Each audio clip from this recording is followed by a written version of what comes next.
السلام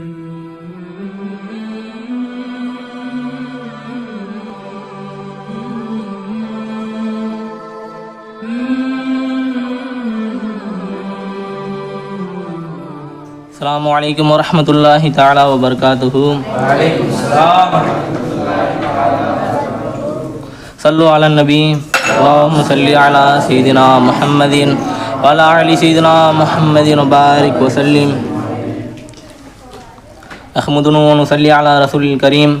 أما بعد فقد قال الله تعالى في القرآن الكريم وفي القرآن المجيد بعد أعوذ بالله من الشيطان الرجيم بسم الله الرحمن الرحيم. وما أرسلناك إلا رحمة للعالمين. صدق الله العليم.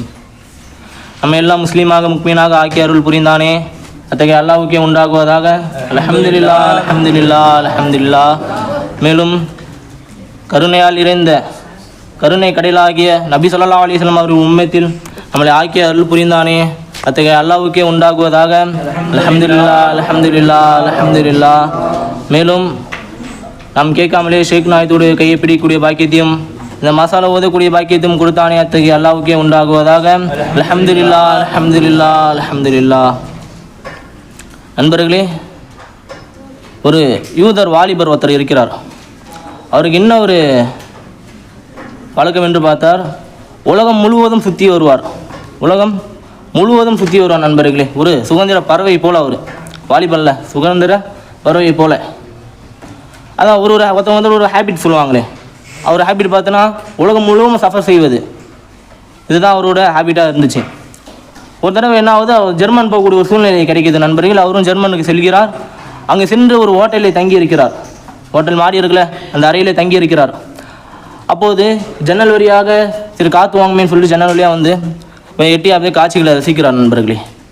ரசித்து கொண்டு இருக்கும்போது கீழே இரு நபர்களை பார்க்கிறார். ஒரு முதியோர் ஒருவர், ஒரு வாலிபர்.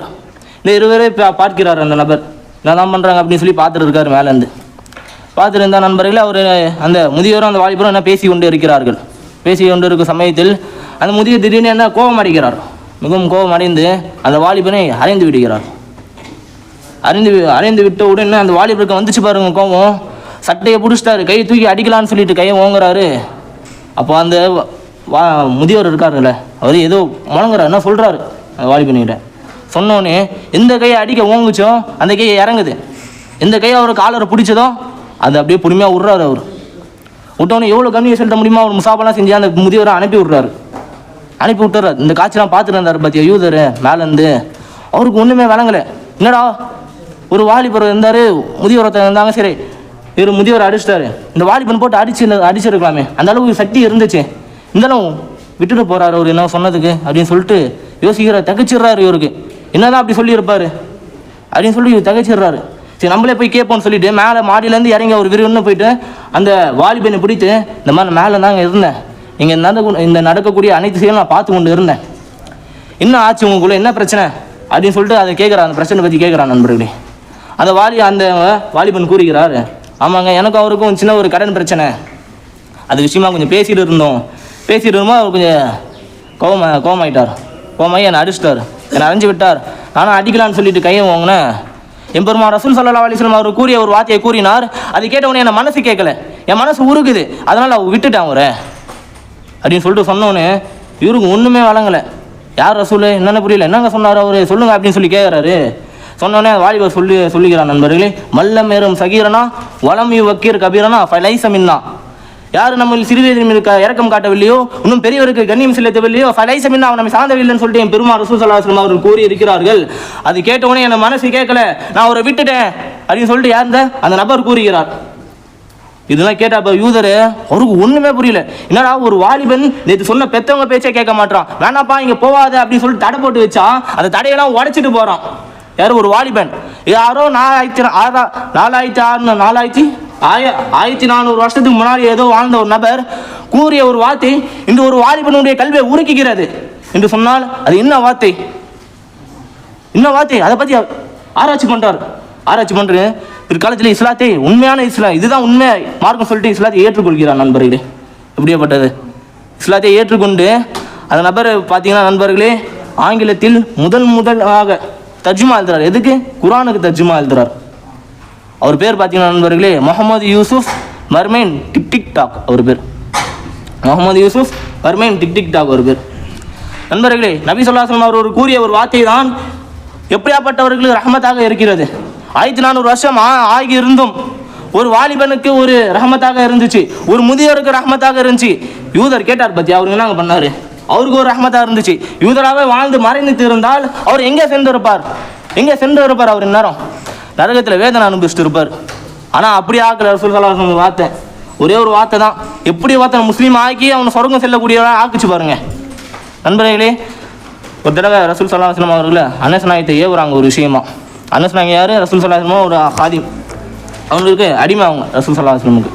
அவங்க என்ன பண்ணுறாங்க, அனஸ் நாயகத்தை ஏவுறாங்க, இந்த மாதிரி அபூபக்கர் போய் அழைத்து வாருங்கள், ஒரு போர் ஒன்று இருக்கிற, அதுக்காக அபூபக்கர் கூட மஷ்ரா பண்ணணும், நீங்கள் போய் அழைத்து வாருங்க அனஸே அப்படின்னு சொல்லி அனஸை அனுப்பி விட்றாங்க. அனுப்பி விட்டோடனே அனஸ் என்ன பண்ண அழைத்து வரும்னு சொல்லிட்டு செல்கிறார். எங்கள் கரை வீதிக்காக நடந்து போகிறாங்க, தெரு வீதியாக இருக்குல்ல, தெரு வீதிக்காக நடந்து போகிறாங்க. நடந்து போயிட்டு இருக்கும்போது அங்கே பார்க்குறாங்க, யாரை பார்க்குறா, சிறிய பிள்ளைகள் விளையாடுறத பார்க்குறாங்க. சிறிய தெரு வீதிக்கு விளையாடுவாங்களே, அது மாதிரி பிள்ளைகளை பார்க்குறாங்க அனஸ் நாயகம். அனஸ் நாயகத்துக்கு உச்சாங்க தாங்கலை, ஏன்னா அனஸ் நாயகம் சின்ன புள்ள தான். அப்போ சொல்ல அடிமையாக இருக்கும், சின்ன புள்ள அனஸ் நாயகம் உச்சாங்க தாங்க. நானும் இறங்கினார் ஆட்டத்துன்னு சொல்லிட்டு அவங்க இறங்கிட்டாங்க. விளையாடுறாங்க. ஏன்னா இந்த தெருவுக்கு வந்தேன், இந்த வீதிக்கு நான் ஏன் தான் வந்தேன்னு தெரியாமல் அந்த அளவுக்கு மறைத்தில் விளையாடுறாங்க நண்பர்களே. விளையாடுறாங்க. அங்கே ரசூலுல்லாஹ் காத்திருக்காங்க. என்னடா அனஸ் அனுப்பி விட்டுமே, உனக்கு வரலையே, அனஸ் அனுப்பி விட்டு உனக்கு வரலையே அப்படின்னு சொல்லிட்டு ரசூல் ஸல்லல்லாஹு அலைஹி வஸல்லம் காத்திருக்காங்க. நம்மளே இப்போ அபூபக்கரை கூப்பிட்டு வருமேன்னு சொல்லிட்டு ரசூல் ஸல்லல்லாஹு அலைஹி வஸல்லம் அபூபக்கரை அழிப்பதற்காக வேண்டி தெரு வீதிக்காக நடந்து வராங்க. அப்போ பார்க்குறாங்க அனஸ் நாயகத்தை, ரசூல் ஸல்லல்லாஹு அலைஹி வஸல்லம் அனஸ் நாயகத்தை பார்க்குறாங்க. பார்த்தோன்னே யானஸ் இங்கே வாமா, யானஸ் இங்கே வா அப்படின்னு சொல்லி கூப்பிட்றாங்க கை நீட்டி. கூப்பிட்டோன்னே அனஸ் நாயகத்து அப்போ தான் புரியுது, ஆஹா ரசூல் ஸல்லல்லாஹு அலைஹி வஸல்லம் வேலையை விட்டாங்களே, நம்மக்கிட்ட ரசூல் நம்ம வேலையை விட்டாங்களே, என்ன பண்ண போகிறாங்களோ, எந்த கோபத்தில் இருக்காங்களோ, என்ன பண்ண போகிறாங்களோ தெரியல, பயந்த நிலையில் வராங்க. அங்கேருந்து வந்து ரசூல் ஸல்லல்லாஹு அலைஹி வஸல்லம் ஒன்றுமே கேட்கல நண்பர்களே. ஏன் நீ இப்படி பண்ணலை, ஏன் என் பேச்சுக்கு மாறு செஞ்சலாம் கேட்கல, போய் கூப்பிடலையாம்மா, சரி இப்போ அனஸ் நாயகத்தை அபூபக்கரை போய் கூப்பிட்டுவாம்மா அப்படின்னு சொல்லி அனுப்பி விட்டுறாங்க. திரும்ப வேற ரசூல் ஸல்லல்லாஹு அலைஹி வஸல்லம் அவர்கள் அனஸ் நாயகத்தை திரும்ப அனுப்பி விட்டுறாங்க. நண்பர்களே, ஒரு மனிதர் யாரை மிகவும் கேவல குறிவாக இந்த உலகத்தில் பேசப்படுவார், யாரே மிகவும் இந்த துனியாவிலேயே கேவலமாக பேசப்படுவார், கண்ணியம் கொடுக்க மாட்டார், யார? ஒரு அடிமையை நண்பர்களே. அதுவும் ரசூல் ஸல்லல்லாஹு அலைஹி வஸல்லம் அவர்கள் வாழ்ந்த காலத்தில் அடிமையை எந்த அளவுக்கு வைத்திருந்தார்கள் காஃபிர்கள்.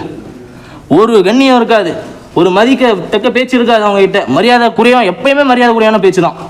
அந்த மாதிரி இருக்கக்கூடிய ஒரு சமுதாயத்தில் காலத்தில் நபி ஸல்லல்லாஹு அலைஹி வஸல்லம் அவர்கள் யாருக்கு ரஹ்மத்தாக இருந்தாங்க, யாரு கருணை காமிச்சாங்க, ஒரு அடியானுக்கு கருணை காமிச்சு விட்டாங்க ரசூல் ஸல்லல்லாஹு அலைஹி வஸல்லம் அவர்கள். நண்பர்களே, அல்லாஹ் தஆலா குர்ஆனிலே கூறுகிறான், வல குன்த ஃபல்லன் கலீலன் கல்பி, நபியே நீங்க மட்டும் இறுகிய உள்ளமாக ஆகியிருந்தால் லன் ஃபல்லு மின் ஹவுலிக, உன்னை விட்டும் அவர்கள் விலகி ஓடி இருப்பார்கள். யாரை சொல்றான்? சஹாபாக்கள் சொல்றான். அல்லாஹ் தஆலா உன்னை விட்டு விலகி ஓடி இருப்பார்கள். நபி ஸல்லல்லாஹு அலைஹி வஸல்லம் இறுகிய உள்ளமாக ஆகியிருந்தால், இங்க நாம் படிக்கிறமே கிதாபில் அபூபக்கர் சித்திக் ரலியல்லாஹு தஆலான்னு அவர் சொல்ல நான் வந்திருக்காது, உமர் இப்னு ஹத்தாப் ரலியல்லாஹு சொல்ல பேர் வந்திருக்க நான் வந்திருக்காது, அலி இப்னு அபி தாலிப் சொல்ல நான் வந்திருக்கேன். நண்பர்களே, ரசூல் ஸல்லல்லாஹு அலைஹி வஸல்லம் அவர்கள் காமித்த இரக்கம் தான் அவரை கூட இருக்க வைத்தது. அதுதான் அவங்க கூட இருந்ததுன்னா என்னது ரலியல்லாஹு தஆலா அன்ஹுன்னு சொல்லிட்டு பட்டம் யார்? சஹாபாக்களுக்கு. நண்பர்களே, அது மட்டும் இல்லாமல் ஒரு நபர் ரசூல் ஸல்லல்லாஹு சஹாபி நபி ஸல்லல்லாஹு அலைஹி வஸல்லம் அவர்களுக்கு வராங்க. வந்து யார் ரசூலுல்லாஹ், எனக்கு அடிமைகள் இருக்காங்க, அவங்க எதனா செஞ்சு எனக்கு கோவத்தை ஏற்படுத்துகிறாங்க, நான் வியாபாரம் பொருள் வச்சுருக்கேன், அதை எதனா உடைச்சி நஷ்ட ஈடுபடுத்திடுறாங்க, அப்படி நான் என் பேச்சுக்கு மாறு செய்கிறாங்க, இந்த மாதிரி எதனா பண்ணி என்னை கோவப்படுத்துகிறாங்க. நானும் ஒரு நாளைக்கு சரி ஒரு வாட்டி மன்னிக்கலாம், 2 வாட்டி சரி கொடுப்பா, 3ஆவது வாட்டி 1 கேஜி சிக்கன் 4 வாட்டி, இதுவும் எத்தனை வாட்டி நான் மன்னிக்கிறது ஒரு நாளைக்கு அப்படின்னு சொல்லிட்டு கேட்குறாங்க. நண்பர் ரசூல் ஸல்லல்லாஹு அலைஹி வஸல்லம் அவர்களுக்கு அந்த சஹாபி கேட்டோன்னே ரசூல் ஸல்லல்லாஹு ஒன்றுமே சொல்லல, வாயை மூடிட்டு சைலண்ட்டாக அமைதியாக இருக்காங்க ரசூல் ஸல்லல்லாஹு அலைஹி வஸல்லம். திரும்ப அந்த நபர் கேட்குறாரு, ரசூலுல்லாஹ் சொல்லுங்கள் எத்தனை வாட்டி மன்னிக்கிறது என் அடியானே சொல்லுங்க அப்படின்னு சொல்லி அந்த நபர் திரும்ப கேட்குறான். நண்பருக்கு கேட்டோடனே ரசூல் ஸல்லல்லாஹு அலைஹி வஸல்லம் சொல்கிறாங்க, உள்ள யௌமின் சபீஐன மர்ரா, ஒரு நாளைக்கு நீ 70 வாட்டி உன் அடியான மன்னிப்பா, உனக்கு மாறு செய்யறானா செஞ்சுட்டு பண்ண விடு, உன் வியாபாரத்துக்கு நஷ்டத்தை ஏற்படுத்துறானா பண்ணிட்டோம், நீ 70 வாட்டி மணி ஒரு நாளைக்கு. ஃபஸ்ட்டு ஒரு நாளைக்கு ஒரு அடிமை அவங்க எஜமானுக்கு மாறு செய்வானா யோசிச்சு பாருங்க நண்பரே. 70 வாட்டி டைமிங் போட்டு தான் பண்ண முடியாது, 70 வாட்டி மாறு செய்ய முடியாது பாருங்க. அப்போ ரசூல் ஸல்லல்லாஹு அலைஹி வஸல்லம் எப்படி ஒரு அடியானுக்கும் மீதும் கருணை காமிப்பா அப்படின்னு சொல்லி கொடுத்துக்கிறாங்க. நண்பர்களே, ஒரு நபர் பார்த்தீங்கன்னா வறுமை நாளில் வருவார் அல்லாஹ் தஆலா இடத்தில். எந்த நிலையில்னு பார்த்தோன்னா ஒரு பட்டியலில் ஃபுல்லாக பாவமாக இருக்கும், துனியாவில் நன்மைன்னு சொல்லிக்க ஒரு நன்மை கூட செஞ்சுருக்க மாட்டார்.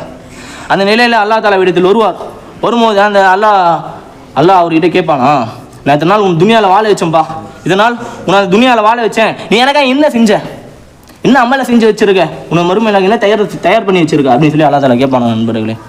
அதுக்கு அவர் கூடுவாராம், எல்லாம் எந்த ஒரு நன்மையை துனியாவில் செஞ்சதில்லை, என் பட்டியலே ஃபுல்லாக பாவம் தான் இருக்குது, எதுவுமே நன்மை செஞ்சதில்லை அல்லா அப்படின்னு சொல்லிட்டு சொல்லுவாராம் நண்பர்களே. அல்லா தாலா திரும்ப கேட்பானா, ஏன்னா ஒரு நன்மை செஞ்சிருப்பாப்பா, நல்லா யோசிச்சு பாருன்னு சொல்லிட்டு அல்லா ஒரு வாய்ப்பு கொடுப்பானா. அந்த நபரும் என்ன பண்ணுவோம், யோசிச்சு பார்ப்பாரு நன்மையா வாய்ப்பே இல்லை, என் வாழ்க்கையில் நான் பண்ணதே இல்லை நன்மை அப்படின்னு சொல்லிடுவார் நண்பர். திரும்ப அல்லா தாலா இல்லைப்பா நல்லா யோசிப்பாருப்பா அப்படின்னு சொல்லிட்டு சொல்லுவாங்க நண்பர். அப்புறம் அந்த நம்பர் யோசிப்பார்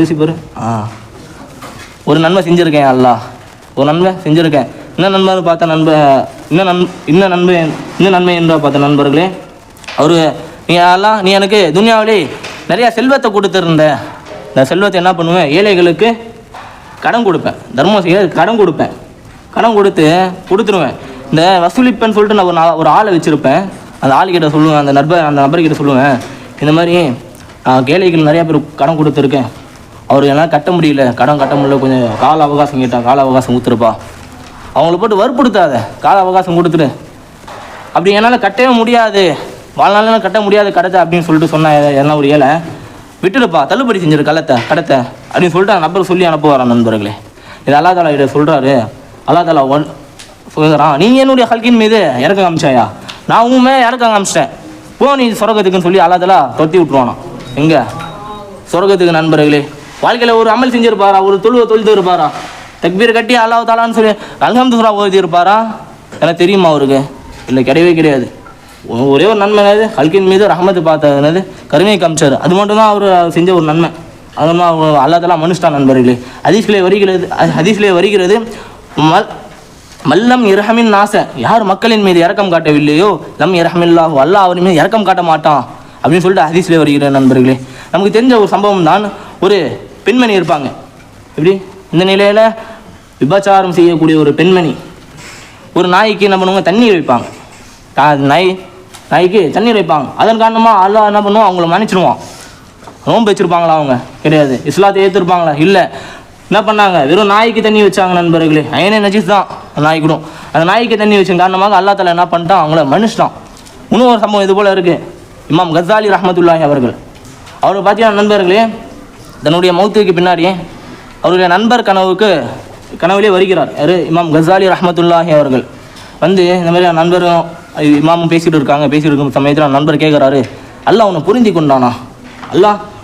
கொண்டானா அப்படின்னு சொல்லி கேட்குறான் நண்பர்களே. அதுக்கு அவர் சொல்கிறாரு, அல்லாஹ் என்னை புரிந்து கொண்டான்ப்பா அப்படின்னு சொல்லிட்டு சொன்னோன்னே இவர் திரும்ப கேட்குறாரு, அந்த நண்பர் எதன் காரணமாக அல்லாஹ் உன்னை புரிந்து கொண்டான், எந்த அமல் செஞ்ச நீ அப்படி அல்லாஹ் உன்னை புரிந்து கொண்டான்னு சொல்லி கேட்குறான் நண்பர்களே. அது அவர் சொல்கிறாரு, நான் எவ்வளோ கித்தாப் எழுதியிருக்கேன், எவ்வளோ தொழுதிருக்கேன், ஆனால் இதெல்லாம் எனக்கு கை கொடுக்கல. நான் ஒரு தடவை என்ன பண்ணேன், கித்தாப் எழுதிட்டு இருக்கேன். கித்தாப்பு அந்த காலத்தில் பார்த்தீங்கன்னா மையை தொட்டு பெண்ணிலேருந்து மையை தொட்டு இப்படி எழுதுவாங்க. அம்மா எழுதிட்டு இருக்கும்போது ஒரு ஈ வந்து உட்காந்துச்சு என் பெண்ணில். எதுக்காக? அந்த மையை குடிப்பதற்காக வேண்டி உட்காந்துச்சு. உட்காரும் போது சரி நானும் குடிக்குதுன்னு சொல்லிட்டு உனக்கு காத்திருந்தா செய்யலாம், செஞ்சனா ஒரு நன்மை செஞ்சனாலே எனக்கு தெரியல, ஞாபகமே இல்லை. இதன் காரணமாக தான் அல்லாஹ் என்னை மனுஷ்டான் அப்படின்னு சொல்லிட்டு யார் சொல்கிறா? இமாம் கஸாலி ரஹ்மத்துல்லாஹி அலைஹி அவர்கள் சொல்கிறாங்க நண்பர்களே. இதன் காரணமாக வெறும் ஹல்கின் மீது ஒரு ரஹ்மத்து, ஒரு கருணை காமிச்சதன் காரணமாக தான். நீ எவ்வளோ பாவம்னா செய், ஆனால் அல்லாஹ் தாலா விடத்தில் ஒரு 16 ஒரு ஹல்கின் மீது இது ரஹ்மத் காமிச்சிட்டனையா, அல்லாஹ் பார்த்துனானே, அந்த ஒன்று போதும். அல்லாஹ் ஒன்று ஒரு இலாவை கொடுக்க, அல்லாஹ் உனக்கு சோனத்தை கொடுக்க, அந்த ஒன்று போதும் நண்பர்களே. அதனால்தான் இருக்கிற பெரியவங்களோ சிறியவர்களோ அவர்கள் மீது எப்படி கண்ணியம் செலுத்த முடியுமோ அவர் கண்ணியம் செலுத்தி அவர்களை எப்படி கருணை காமிக்க முடியுமோ அந்த அளவுக்கு கருணை காமிச்சு வாழக்கூடிய பாக்கியத்தை அல்லாஹ் உங்களுக்கும் எனக்கும் கொடுப்பானாக. வாஹிதுனா அல்ஹம்துலில்லாஹி ரப்பில் ஆலமீன். அஸ்ஸலாமு அலைக்கும்.